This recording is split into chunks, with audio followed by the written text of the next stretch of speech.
G'day, mate. Hey, Rosie. How are you? Good to see you. Hello, all. Hey, how are you, mate? What are you all dressed up for? Oh, wow. Hey, guys. G'day.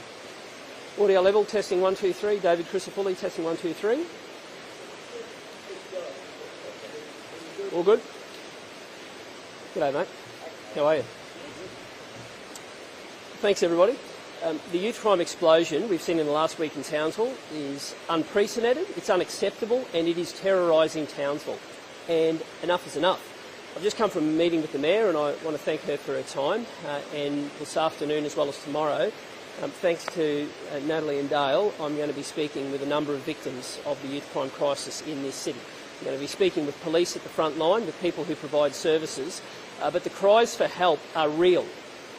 I've been actively following what is happening in this city, and I'm not sure we've seen an episode like this in a long time. Police cars being rammed every night. Police, the people who are charged with the responsibility of keeping the community safe, they're being hunted. We've got cars being burnt out. We've got a generation of untouchables who just have absolutely no fear, smashing into people's homes, taking the keys while they're there of a brand new car and torching it. This city is under siege, and we haven't heard peep from the government. So I'm here to let this community know that it matters, and youth crime is unacceptable. And a decision to water down the Youth Justice Act 8 years ago has created a generation of repeat hardcore offenders, and they know that their rights outweigh the rights of the victim, and it's got to change. It will change. And I'm determined to make sure that we rewrite the Youth Justice Act and we remove that provision of detention as a last resort. We've got to get serious about early intervention, and we need to make sure that that reversal of police numbers finally ends. There are 202 fewer police today than 12 months ago in the middle of a youth crime crisis. Fewer police, weaker laws. Is it any wonder youth crime is ripping a swathe through cities like Townsville? Yesterday I had a good conversation with the Police Commissioner at the Walk for Jack. I've been told that today the Commissioner has announced that there will be extra police numbers coming to this city. That is an excellent short-term fix. But boy, oh boy, there's a long way to go, starting with stronger laws and permanent police. And until we do that, we're going to keep on plugging holes. We're going to have a city held to ransom by a group of young crims who know that they are the untouchable generation. And this city has had enough. Queensland has had enough. The Mayor made some excellent points before, and I really want to thank her for her time. But the conversation that keeps going through my mind is the conversation of a shift worker who goes out and listens on her back patio before she goes to work in the morning to listen where the roars of the engines are to determine what route she takes to her job. When she gets to her work, she looks around and prays that she makes it in. We've had people assaulted with baseball bats in this city. Police cars rammed. The people charged with keeping the peace have become the target, and we haven't heard a peep from the government. Not a peep. And that's why I'm here. Because community safety is a priority for Queenslanders, and it's a priority for me. Over to you, Dale. This community right now is in the middle of a living hell. And all the time that I've lived and worked in this community, I have never seen it so bad. I have never seen a situation where people were fearful of leaving their own homes. I'm being contacted by people who will not go out to do their grocery shopping for fear that they're going to be run over by a stolen motor vehicle. It is completely out of control. And instead of being up here and counting police numbers, this government's more focused in Brisbane on counting the numbers around the cabinet table to determine who's going to be the next leader of this state. And you have to ask the question, who is leading Queensland at the moment? Who's taking charge? Who's giving the directions and the orders? Who's making sure that our police have the resources, the support that they need to clean up this mess in this community? They are so busy protecting their own positions down in Brisbane that they've forgotten about the protection of our residents in this town. This community is fed up, make no mistake. My phone has been ringing red hot for the last week from this community, from members in this community who are absolutely fed up to the back teeth with what's going on. They've had enough, they've had a gutful.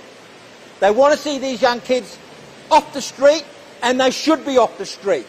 We talk about consequences for actions. Well, they need to be held to account for what they're doing, and if they're going to run around town in stolen vehicle convoys, ramming police vehicles, putting lives at risk, then they belong in jail, and I make no apologies for that. We need to clean up our streets. The Commissioner and the Minister needs to make sure that there are sufficient police to do the job. We know that our police are suffering from burnout. They're stressed.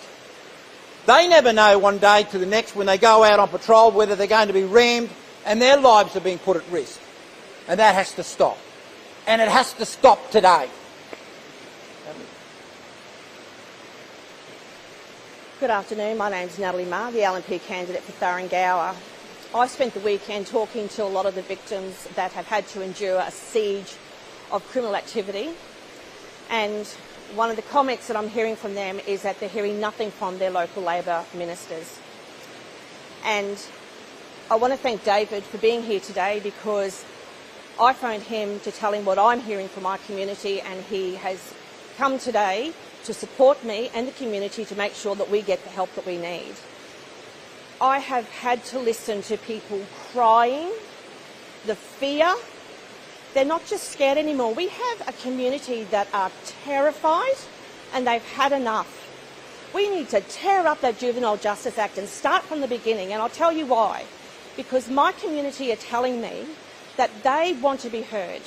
The victims of crime should be who we are thinking of when this act is rewritten. There needs to be consequences for actions, and we need these thugs off our street. That's what they want. They want these thugs to be locked up. They have had enough. Now, going around on the weekend and speaking to those that lost their car, had their businesses broken into and completely destroyed, we've had people killed, maimed, beaten. Our insurance policies are going through the roof, and we have absolute silence from the Labor members in this city. So please, just listen to the community. Make detention as a last resort removed from our Juvenile Justice Act, and do it now. Over to you. Thanks, Ross. Thank you very much.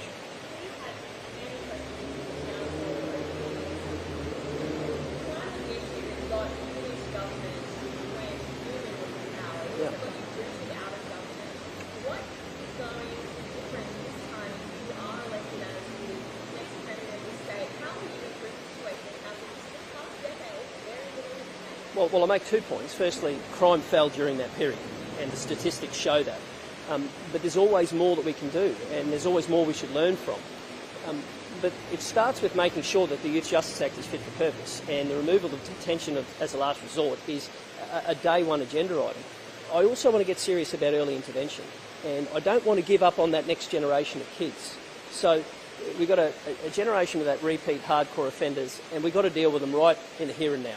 They're the ones ramming police cars, they're the ones going into homes and with knives, they're the ones with baseball bats, and we've got to deal with them, we've got to take them off the streets. But we've also got that next cohort, that pipeline coming through, and because of 8 years of watered down laws and no consequences for actions, they're getting more and more bold, and there's getting more of them. The number of repeat offenders in this state has gone from 10% to 20% in barely more than a year. So that shows that what's happening at both ends of the spectrum aren't working. And I'm determined to make sure that we've got laws that are fit for purpose to deal with those hardcore repeat offenders. And I also want to get gold standard early intervention to make sure that we can give that next generation some hope to turn their lives around.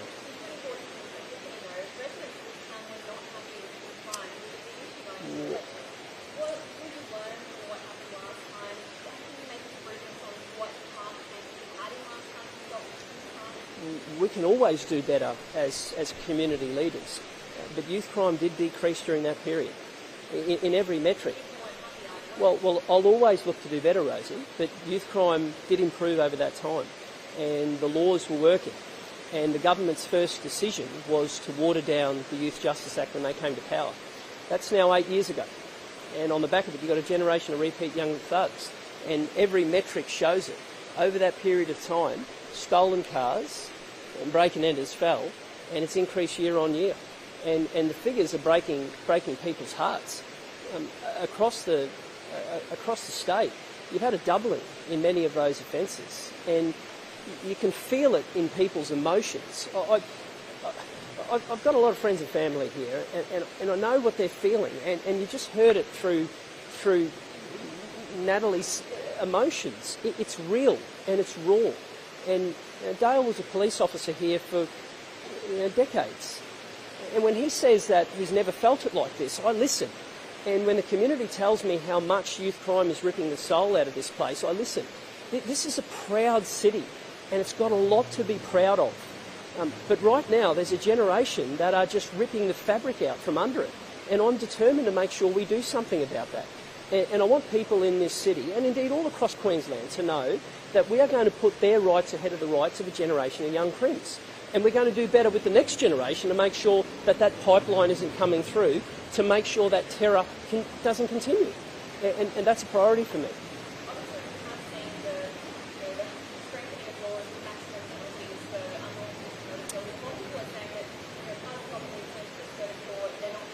Yeah. Yeah.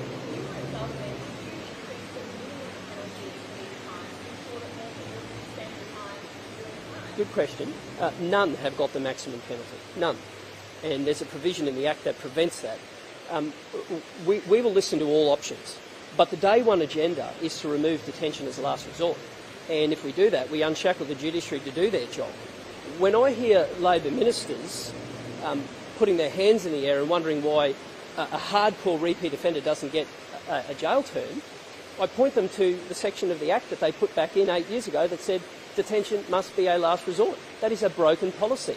And that has been the single biggest factor that prevents a magistrate from being able to impose a jail term where it is appropriate.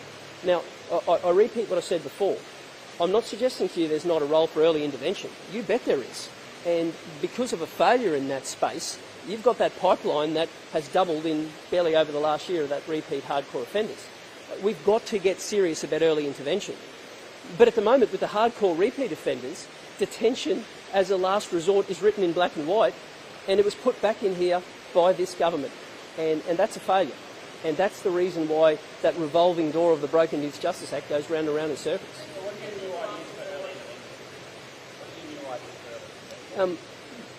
Everything's on the table when it comes to being the best when it comes to early intervention. And the Auditor-General is currently looking at the programs in Queensland and running the ruler over them. And I'm going to make some point. At the moment, the government, every time we raise this, says that they're spending a record amount of money on that early intervention. But they're never actually analysing what's working and what's not.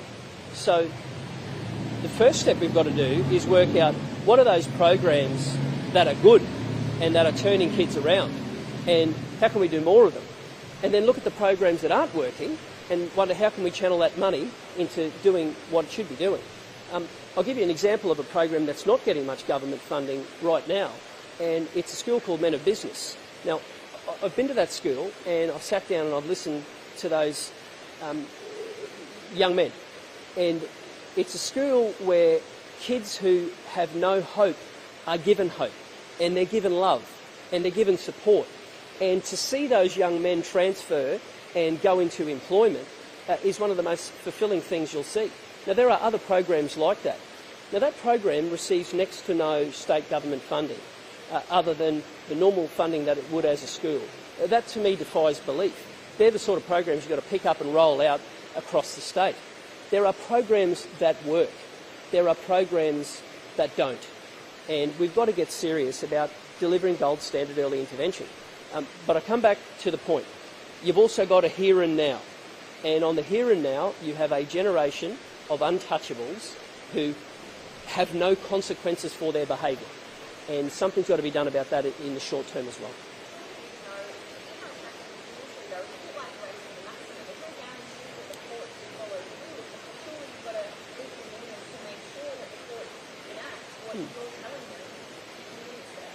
It removes the very reason that a jail sentence isn't given, though.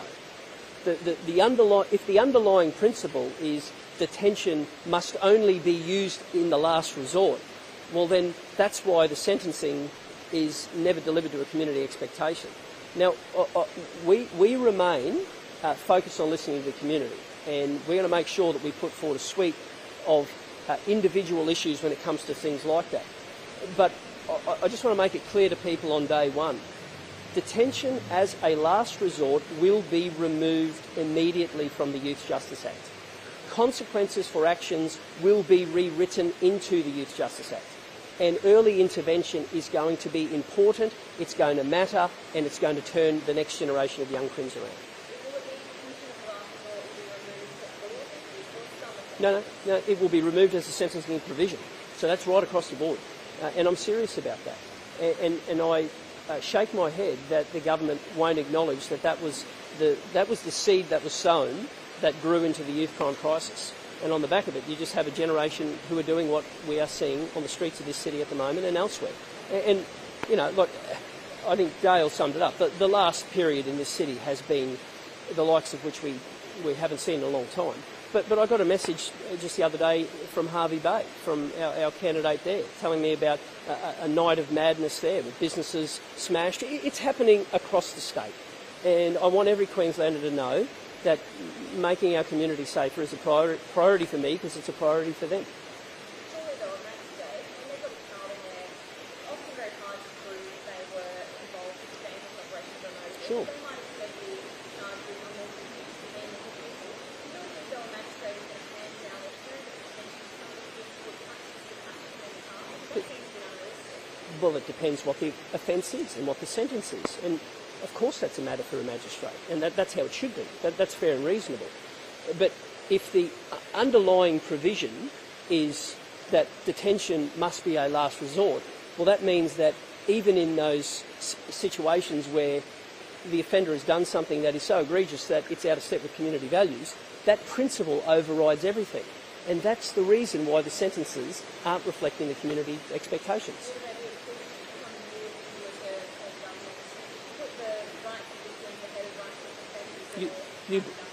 You bet. And the Youth Justice Act will be rewritten to make sure that front and centre the rights of the victim will come ahead of the rights of the offender.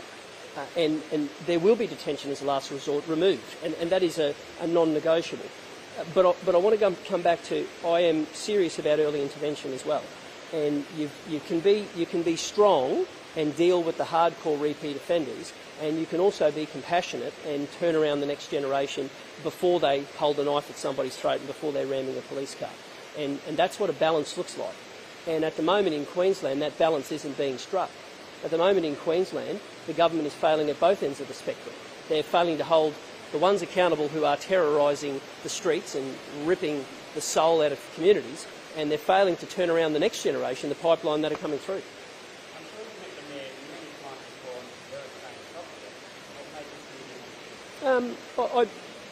To hear how important it is to the community, I think that's important. When the Mayor expresses to me the frustration about what it's doing to Townsville, I listen.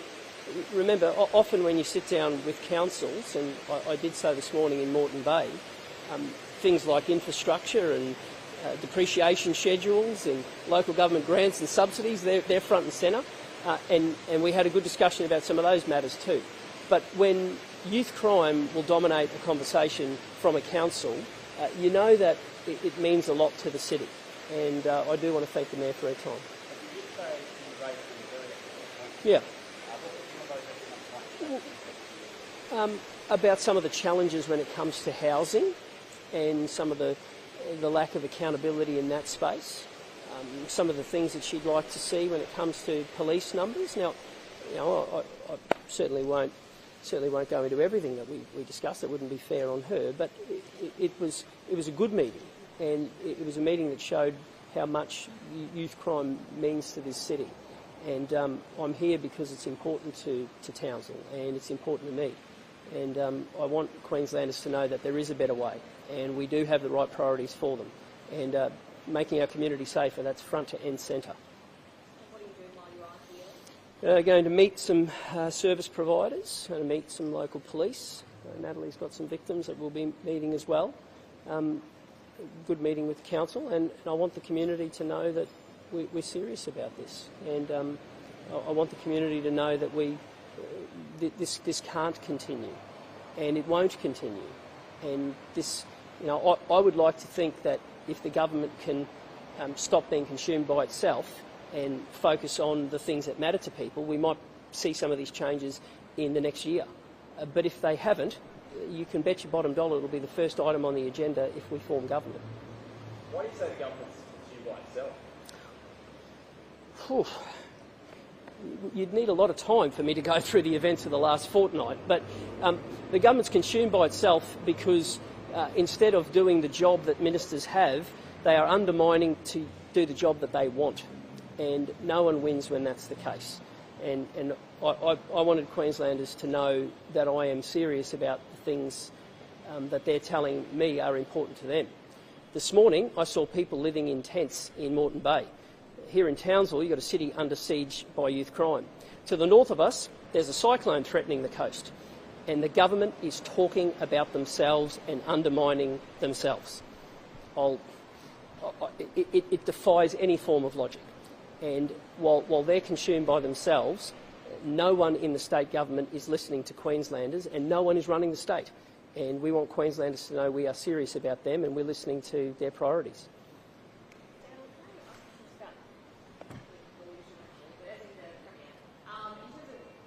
Whoever comes in next for the state, what do you hope that they will look at issues-wise in Queensland? Well, let's not forget that these three candidates that are putting their hand up to become our next Premier have been sitting around that cabinet table for several years. So it's only fair that Queenslanders will be looking on with great interest about any commitments that they might make going forward in terms of this space. But in North Queensland, we want this crime issue first and foremost to be addressed.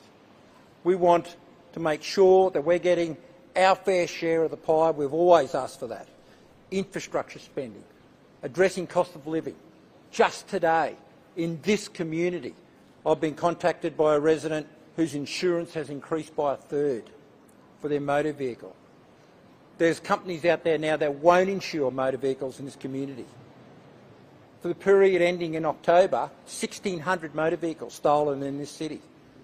And those residents out there, those vehicle owners, know all too well what I'm talking about. When you drive around the streets and you see the burnt out shells, when you drive over the bridges and you see these stolen vehicles submerged in the river, that's in your face every single day. We want this new incoming Premier to deliver for North Queensland and not forget about the regions or the bush. Because we have a right, as our South East cousins, to our fair share of the pie, and I always maintain that. Was the Premier quite good for the region, or was she bad? Well, look, the Premier will be judged on her legacy. As time goes on, Queenslanders will decide whether the Premier's delivered for this state or not. But I'm a very passionate North Queenslander, and I will always fight for North Queensland and our fair share. And when things like this youth crime epidemic grip this city, then I expect action, and I expect this government to step up to the plate and deliver. Thank you, guys. Thanks so much, everyone. Thank you very much.